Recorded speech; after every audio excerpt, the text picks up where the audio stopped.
Hi there, and thank you so much for checking out this bujo video. I'm now preparing for the month of May, and this time we're going a little bit vintage, some might even say antique. So I'm starting off by rounding off the corners of some craft paper and sticking it down to create a nice warm background. And the star of the show this month are these book spine washi stickers. Oh my gosh, I love them so much. I found them on Amazon. I had been buying something else and needed just to add a few more pounds to get the free postage because I don't have Prime. So I thought I'd see what washi stickers they had and found these beauties. I will link them in the description if you want to check them out. So because they're washi stickers, they are kind of transparent and they look a bit dark directly on the craft paper. So I grabbed a blank sheet from the back of my journal, and then once I had arranged them in the order I was happy with, I stuck them all down, and it's actually a bit tricky to do that because as soon as you peel the backing off, they just roll up, but you can unroll them again as long as you're careful. After I had stuck them all down, I cut them out. And this then meant that the colours and the detail is still visible because they're on the white paper, but they still complement that brown paper really nicely. So because these stickers are quite big and they're so pretty, I just wanted them to be the focal point of the page, and all I'm doing with them is just putting them in a row as if they were on a shelf.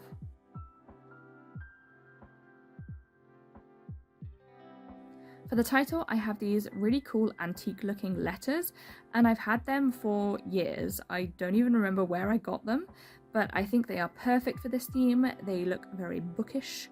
They are embossed cardboard, but have like this foam tape on the back. So I'm carefully just removing that because I don't want them to be raised off of the page. It does make it really difficult to write on the other side when they're like that. And I'm also going to be adding more craft paper throughout the journal as well, which is gonna make it a bit on the chonky side, so I'm just trying to keep the chonk to a minimum. I'm doing a little collage behind the letters to add a bit more interest and to help them pop a bit more, as it's kind of brown on brown even though it's metallic. And of course I could not do a book theme without using scraps of actual book pages. I think I mentioned this particular book before, but I have it because I altered it for a prop in a play a few years ago and just kept a wad of the middle for all manner of crafts.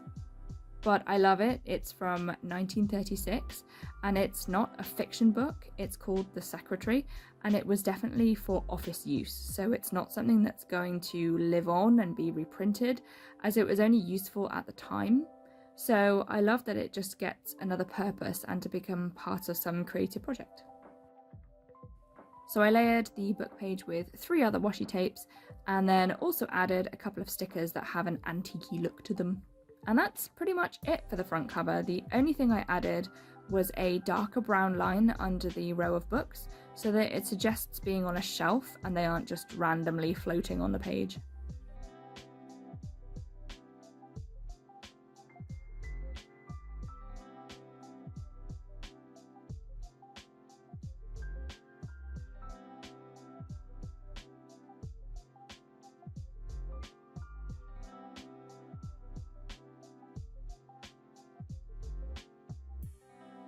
Onto my next page, which is my usual calendar spread, and I've pre-cut my craft paper to the right sizes. I was unusually organised this month. I just needed to draw out the lines for all the boxes, and I've gone across 2 pages again this time, which I often do, but last month was one of the rarer occasions where I didn't, and I kept everything on 1 page. I am mostly keeping to the left side though, as I'm leaving space to have my to-do list on this spread this month as well. I had quite a bit of space above the calendar this time, so as well as using stickers and collaging, I decided to do a drawing of a gothic window. It felt very dark academia or grand old library aesthetic and kind of fit the style I'm going for. I'm doing it as a line drawing rather than going for too much detail and shading, mostly down to time, but I think it would be really fun to do a more detailed drawing of a window like this, so I'll add that to my list of things I want to draw whenever I have time to. I stuck down my craft paper pieces so they overlapped the very edge of the window and then added the title. I didn't have enough of the embossed letters to use them again on this page, so I just used my trusty Tombow Food no Soke brush pen to add it to the top there. Then I added in the dates on the calendar, but I messed up part the way down and skipped a number, so I had to go back and sort that out, but luckily it's not too noticeable. Then I played around with more of the book stickers in the bottom corner.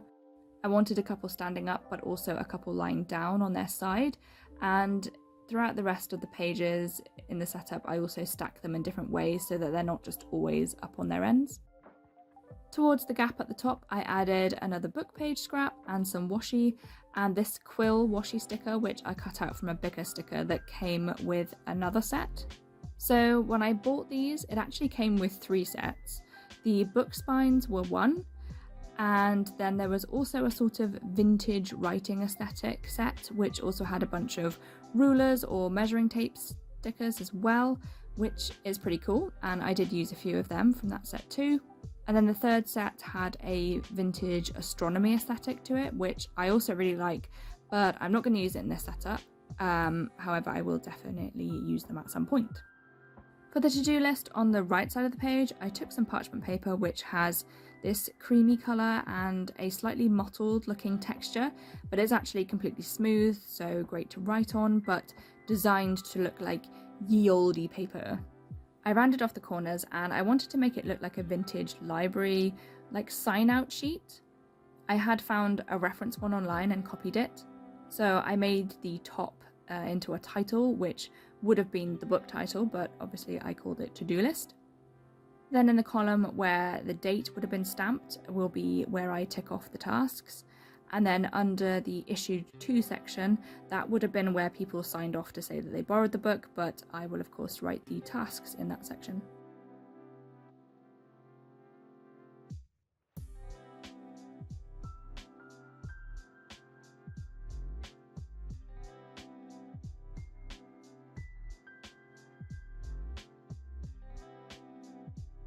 I stuck it down forgetting I hadn't added my decoration at the bottom, but it was easy just to peel up again and add my washi embellishments underneath to finish off the page.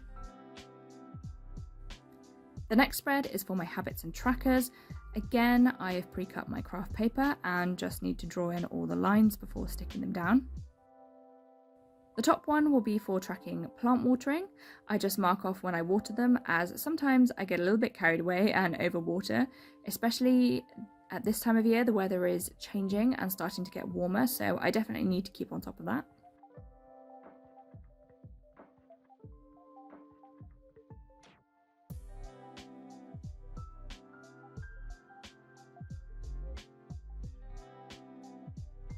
The one underneath is to track my habits, and I've been really rubbish the last few months and I've just not been doing my habits, so this month I definitely want to try and manage my time better so I can fit them in and check more of them off.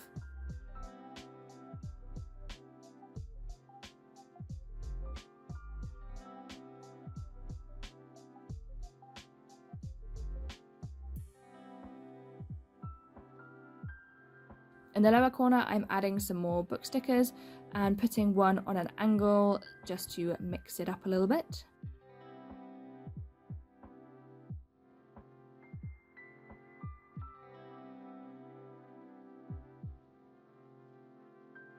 On the left I'm adding the title, as there wasn't space to have it as a traditional title along the top. And I've used my Food no Soke again, but in a medieval bookish style. I've used the embossed letters for the beginning of each word, which I think looks really cool. Underneath that there was a little more space, so I added some of the washi embellishments there to finish it off.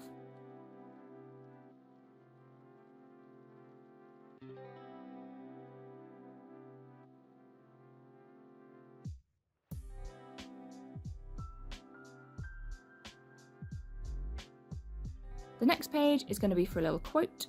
I hadn't initially planned for a quote this month, but it felt like I should include one to fit with the book and reading theme. I think this one is a pretty well-known one, but I really liked it. It's "A book a day keeps reality away," which I think is so true. If you saw my 2024 setup video, you might remember that I said I haven't been reading very much recently, but mostly because I struggle to find the time. So one of my goals this year was to try audiobooks.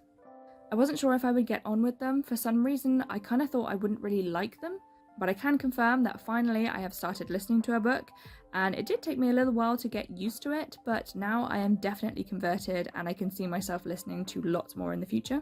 Whilst doing this setup, I've been listening to Retribution Falls by Chris Wooding, and it's a fantasy, piratey, steampunky adventure story, which I am really enjoying. My preferred genre is kind of sci-fi, fantasy, adventure stories. I prefer my books to not be too realistic as I enjoy the escapism, so I definitely think this is a good quote for me. My favourite author is Terry Pratchett, and I was looking for something fun in a similar vein, and I'm not disappointed with this book. It's quite dark in places, but it's very action-packed and a lot of fun. There are 4 books in this series, but I will be looking for something else when I've finished it, so if you have any recommendations, then please put them in the comments, or just let me know what you're reading at the moment. I really love how this page turned out. The old dog-eared looking paper I had in my stash fits with the theme so well.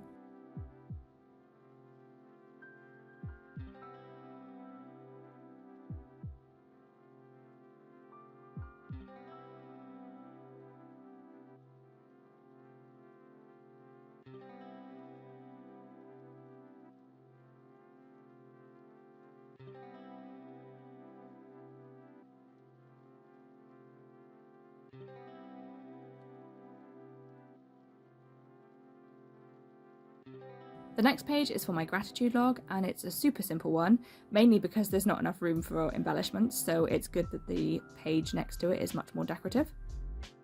I'm just sticking down another craft paper background, and the title is the same format as some of the others.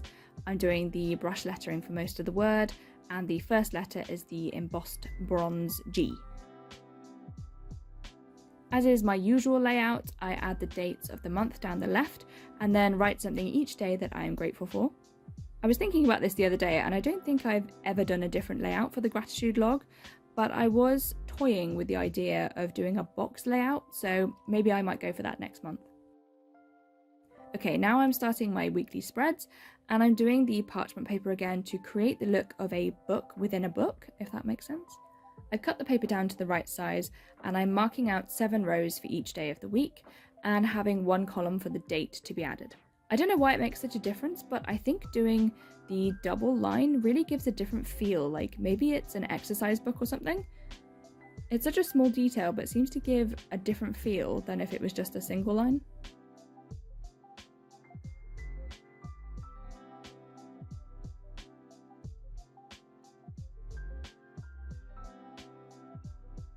To create the book within a book feel, the other weekly pages are going to be Dutch doors, also covered in parchment paper.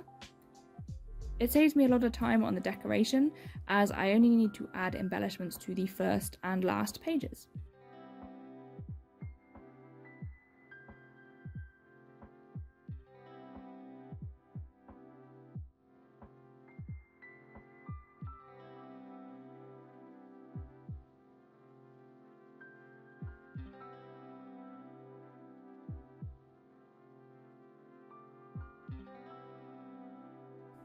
The last page is the same format with the parchment paper, but it's going to be a memories page. I'm using the embossed letter for the beginning of the title again, and you can probably tell, but I didn't have any more M's, so I just flipped a W upside down, and I think it's good enough. I do really love how this setup turned out. I feel like I didn't have to do too much hard work on this one because the book spine stickers just look so good. They were quite big as well, so the decorating took minimum effort from me. I don't know if I can pick a favourite page this time. I really like how most of them turned out, to be honest, but let me know in the comments if you had a favourite page. Thank you so much for watching. I hope you enjoyed it and it maybe gave you a bit of inspiration. Feel free to leave a comment or a like, and consider subscribing to my channel if you want to see more arts and crafts and bullet journals. Thanks again, bye!